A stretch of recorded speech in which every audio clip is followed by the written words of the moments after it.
तर पालघर जिल्ह्यामध्ये आता 4 नगर परिषदेचे इलेक्शन आहेत. एकीकडे भाजपा स्वतंत्र इलेक्शन लढते आणि दुसरीकडे शिंदे गट असेल, महाविकास आघाडी यांच्यामध्ये उद्या अलग अलग आहे. कसं BJP या ठिकाणी जे आव्हान आहे ते पेलणार आहे? खरं तर आपल्याला सर्वांना माहिती आहे की देशाचे पंतप्रधान आदरणीय नरेंद्र मोदीजी यांच्या नेतृत्वामध्ये आणि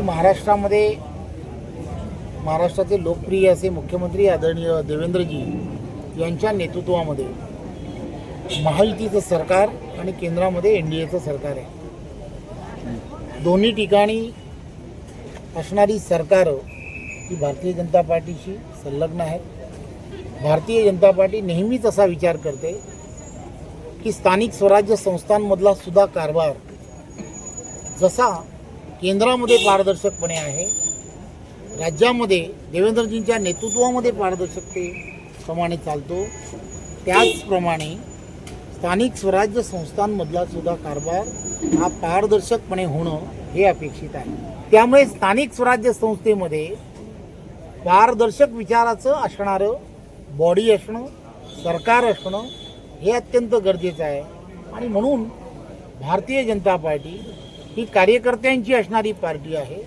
या सर्व निवडणुका या कार्यकर्त्यांच्या निवडणुका आहेत आणि या कार्यकर्त्यांच्या निवडणुकीमध्ये कार्यकर्त्यांसाठी त्या ठिकाणच्या असणाऱ्या ज्या काही तिथल्या असणाऱ्या जिल्ह्याच्या जे पदाधिकारी आहेत, जे पदाधिकाऱ्यांनी जे सुचवलं तेच भारतीय जनता पार्टीने इम्प्लिमेंटेशन करण्याचं ठरवलं आणि त्या ठिकाणी ज्या ठिकाणी सांगितलं की आपल्याला कार्यकर्त्यांना निवडणूक लढायची आहे, त्या ठिकाणी भारतीय जनता पार्टीचे कार्यकर्ते ही निवडणूक लढत आहेत.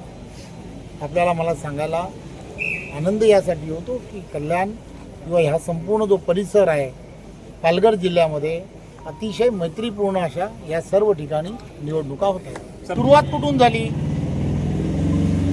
तर युती का केली नाही? भारतीय जनता पार्टीने युती का केली नाही?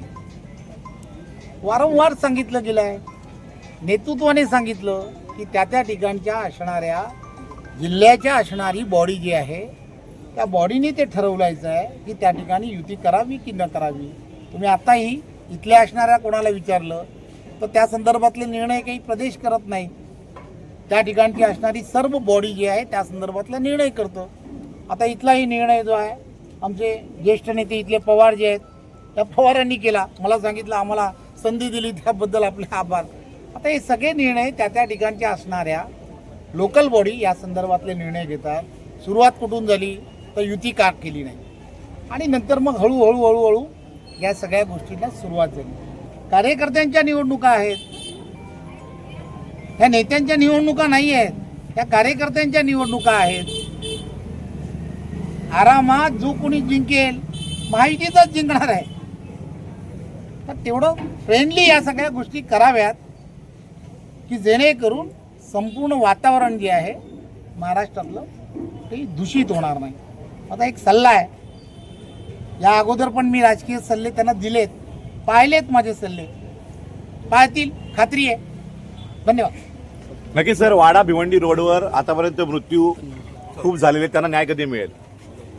माझा या संदर्भात मी कार्यकर्त्यांना एकच सांगितलं आणि वाडावासियांना एकच सांगेन